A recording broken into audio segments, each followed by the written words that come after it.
Di bagian pertama dari seri pelajaran ini, kita sudah belajar bahwa mereka yang menang terhadap tipuan-tipuan setan adalah mereka yang dilahirkan kembali melalui rohnya Tuhan.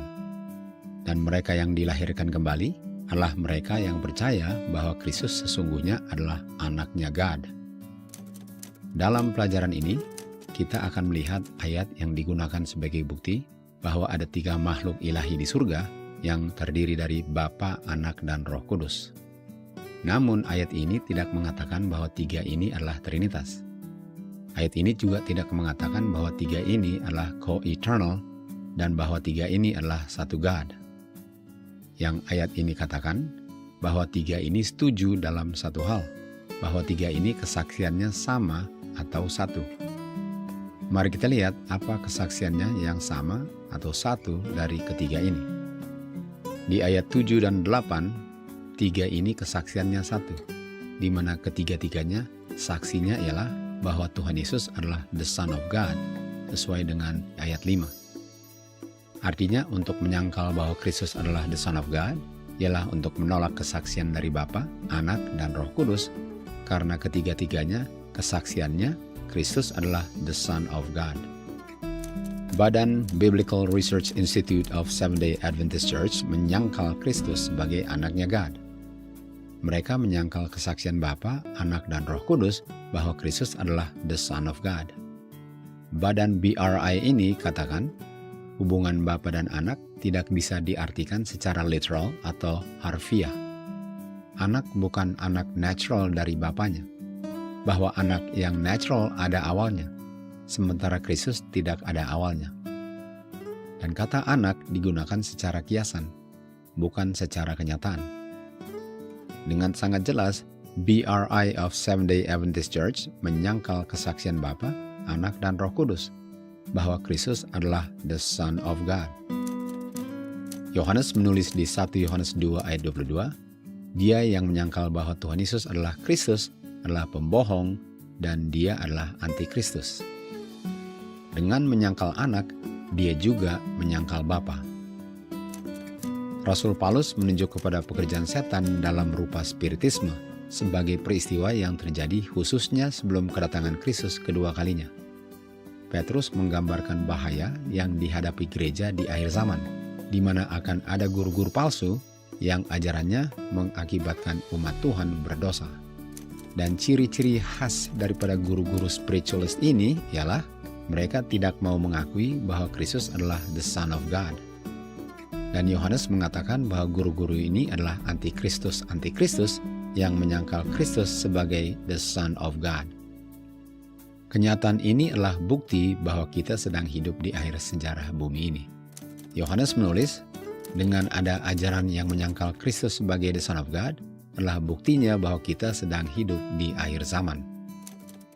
Kristus sudah menubuatkan hal ini kepada murid-muridnya waktu mereka menanyakan kepadanya apa tandanya dari kedatangannya dan akhir zaman.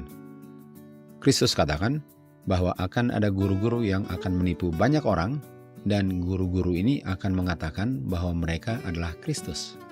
Dan mereka inilah antikristus di akhir zaman yang menyangkal Kristus sebagai the Son of God. Karena 3 ini kesaksiannya satu, mari kita lihat kesaksiannya Roh Kudus yang adalah rohnya Bapa dan rohnya Anak. Di 1 Yohanes 5 ayat 6, Yohanes yang diinspirasikan oleh Roh Kristus menulis, Kristus yang adalah the Son of God datang bukan hanya melalui air tetapi melalui air dan darah.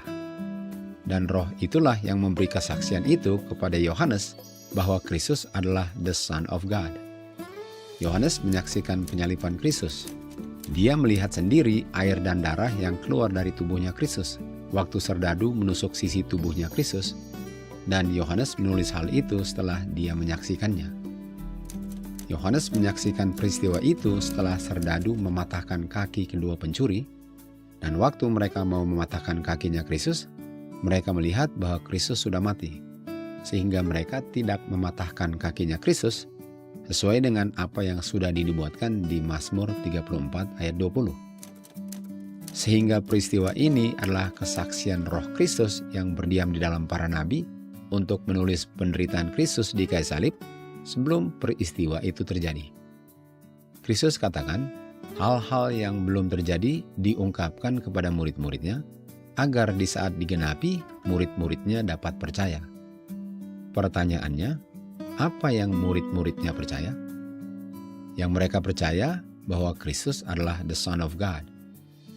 Penggenapan nubuatan adalah saksi roh Kristus di dalam para nabi yang menubuatkan peristiwa kayu salib yang dikonfirmasi oleh Yohanes di Bukit Golgota, bahwa Kristus sesungguhnya adalah the Son of God. Kristus katakan kepada Kleofas dan kawannya sementara mereka berjalan menuju Emmaus, bahwa Musa dan semua penulis Alkitab sudah menubuatkan mengenai penderitaan Kristus di kayu salib, sehingga kematian Kristus di kayu salib adalah penggenapan dari kesaksiannya roh Kristus yang berada di dalam nabi-nabi sesuai dengan apa yang ditulis di dalam kitab sucinya. Di 1 Yohanes 5 ayat 9, Yohanes menulis mengenai kesaksian Bapa mengenai anaknya. Apa yang Bapa katakan mengenai anaknya? Bapa mengatakan mengenai anaknya waktu di Sungai Jordan dan waktu di Gunung Transfiguration bahwa Kristus adalah anaknya yang Dia kasihi. Kita semua mengerti bahwa mustahil bagi Bapa untuk berbohong. Dan karena mustahil bagi Bapa untuk berbohong, artinya yang Dia katakan adalah kebenaran, bahwa Kristus adalah anaknya yang Dia kasihi. Apa saja selain Kristus adalah anaknya Bapa adalah bohong. Untuk mengatakan bahwa Kristus bukan the natural dan the literal anaknya Bapa adalah bohong. Untuk mengatakan bahwa kata anak bukan artinya anak, tetapi hanya bersifat metaphorical adalah bohong. Suara yang terdengar di Sungai Jordan adalah suaranya Bapa sendiri. Bapa adalah kebenaran. Semua yang keluar dari mulutnya adalah kebenaran. Bapa telah memberikan terang agar manusia bisa dibebaskan dari belenggu tipuan setan. Namun mereka menolak untuk menerima firman Tuhan sebagaimana adanya. Contohnya, inilah anakku adalah inilah anakku, sebagaimana yang tertulis atau as it reads. Sehingga yang mereka terima adalah kesalahan, karena mereka memilih untuk menerima tipuan setan daripada demikianlah firman Tuhan, sebagaimana yang sudah tertulis atau as it reads. Inilah yang dilakukan setan di padang gurun pencobaan waktu dia menggoda Kristus. Setelah setan mendengar ucapan Bapa mengenai anaknya di Sungai Jordan, dia menganjurkan kepada Kristus bahwa Bapa tidak maksudkan apa yang dia ucapkan. Bahwa ucapan inilah anakku bukan artinya Kristus adalah anaknya. Bahwa kata anak tidak boleh diartikan secara natural dan literal dan hanya digunakan metaphorically. Dan pengertian inilah yang sekarang diajarkan sebagai kebenaran, bahwa firman Tuhan tidak boleh dibaca as it reads, sebagaimana adanya, atau sebagaimana yang tertulis. Tipuan ini mulai diajarkan setan di Taman Eden. Tuhan mengatakan, jikalau kamu makan buah pohon pengetahuan baik dan jahat, kamu sesungguhnya akan mati. Sementara yang setan anjurkan kepada Hawa, bahwa yang dikatakan kepadanya bukanlah kamu pasti akan mati, melainkan harus diartikan sebagai kamu tidak akan mati. Setan yang menggoda Hawa di Taman Eden adalah setan yang sama di padang gurun pencobaan. Caranya masih sama, yaitu meragukan firman Tuhan dengan menganjurkan bahwa yang didengar artinya berbeda dari yang didengar, dan yang dibaca artinya berbeda dari apa yang dibaca. Firman Tuhan menuntun manusia kembali ke Taman Eden. Sebaliknya, firman setan menuntun siapa saja yang percaya tipuannya keluar dari Taman Eden dan menuju lautan api dan belerang. Di Wahyu 21 ayat 8, Yohanes menulis, semua pembohong akan mengambil bagiannya di danau api dan belerang, yaitu kematian kekal. Setan adalah bapa pembohong. Sementara Bapa di surga adalah kebenaran yang mustahil untuk berbohong. Dia yang tidak percaya apa yang Bapa katakan membuat Bapa sebagai pembohong, karena dia tidak percaya kesaksian Bapa mengenai anaknya. bahwa Kristus adalah anaknya God yang Dia kasihi.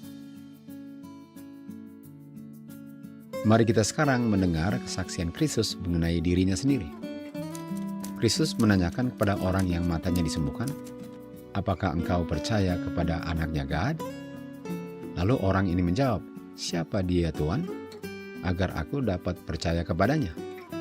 Lalu Kristus katakan, "Engkau sedang melihat dia, yaitu the Son of God, dan yang sedang berbicara dengan engkau adalah dia, yaitu the Son of God." Jawaban Kristus menyatakan kepada orang ini bahwa dia adalah the Son of God, atau dirinya sendiri adalah the Son of God itu. Seandainya Kristus hanya berperan sebagai the Son of God, jawabannya kepada orang ini bukanlah kebenaran. Dengan kata lain, Kristus berbohong. Karena the Son of God dengan berperan sebagai the Son of God adalah dua hal yang berbeda. Contohnya, Eliezer bukan anaknya Abraham, sementara Ishak adalah anaknya yang keluar dari tubuhnya. Eliezer berbeda dengan Ishak. Untuk Eliezer dikatakan sebagai anaknya Abraham, kata anak tidak boleh diartikan secara natural atau literal. Sementara Ishak adalah anak yang natural dan literal karena dia keluar dari tubuhnya Abraham. Tuhan tidak menerima Eliezer sebagai pewaris Abraham karena Eliezer tidak keluar dari tubuhnya Abraham. Yang Tuhan terima sebagai pewaris Abraham adalah yang keluar dari tubuhnya sendiri, dan person itu adalah Isaac. Isaac adalah the figure of Christ atau lambangnya Kristus. Sebagaimana Ishak adalah anaknya Abraham yang keluar dari tubuhnya, demikian juga Kristus adalah anaknya God yang keluar atau tore from the bosom of his father. Jadi, berdasarkan tiga saksi ini, yaitu Bapa, Anak yang adalah the Word atau firman, dan Roh Kudus yaitu rohnya Bapa dan Anak, semua kesaksiannya sama, yaitu Kristus adalah the Son of God. Yohanes menulis di 1 Yohanes 5 ayat 13, "Semua ini ditulis agar kita semua percaya anaknya God, agar kita dapat memperoleh kehidupan kekal." Dengan kata lain, kehidupan kekal kita sangat bergantung akan keyakinan kita terhadap kebenaran ini, bahwa Kristus adalah the Son of God. Sehingga kata 1 di ayat 7 bukan artinya ada satu God yang terdiri dari tiga distinct co-eternal persons. Karena yang Yohanes ingin kita semua mengerti ialah Bapa, Anak, dan Rohnya mereka, semua kesaksiannya sama atau satu, yaitu Jesus Christ is the Son of God. Semoga kebenaran ini membebaskan kita dari semua tipuan setan, yang tujuannya ialah untuk membinasakan kita semua. To God be the glory.